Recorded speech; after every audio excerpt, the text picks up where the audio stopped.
Daily Sports Update, I'm Dylan Hibbard. The 9th-ranked Broncos were back on the road this past Saturday after last week's homecoming loss with hopes to win out and still win the MIAA conference after both Pittsburg State and Emporia State losing earlier in the day.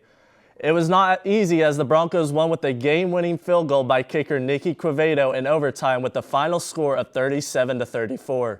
UCO had the lead early in the game, leading 20-10 at half, but after a 30-minute lightning delay, Missouri Western would score 27 unanswered, making it 34-20 with 5 minutes left. Enter Kobe Stevens. Stevens would return a punt 92 yards and make it a 34-27 game with 2 minutes remaining. After the defense got a big stop, the Broncos would march down the field and tie the game with 13 seconds left in regulation. UCO will be on the road for the final time this season as they travel to Washburn in hopes to keep the #1 spot in the MIAA conference. Kickoff is scheduled for 1 p.m. on Saturday. The 13th-ranked UCO volleyball season is winding down with just 2 weeks remaining before the conference tournament games begin, with the Broncos currently in second in the standings, trailing only Nebraska Kearney. The Broncos started this week's perfect with a 3-0 sweep of Central Missouri Mules Friday night, led by Addison Wimmer's 17-kill performance.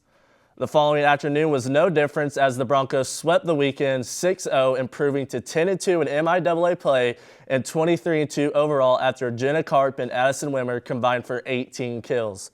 Volleyball will be on the road for the final weekend starting Friday night. The Broncos will travel to Pittsburg, Kansas to face off against the Gorillas of Pittsburg State Friday night at 6 p.m. The following afternoon, they will see the Broncos' final road game of the season in Wichita, Kansas, going up against the Newman Jets with game time scheduled for 3 p.m. UCO soccer has one more regular season game before conference tournament games start up, but the Broncos only had one game this weekend. The Broncos' one game was Friday night, and it was victorious with a 1-0 victory over Pittsburg State on the road. The one-goal score for the Broncos was by Becca Tweedy in the 54th minute of the match.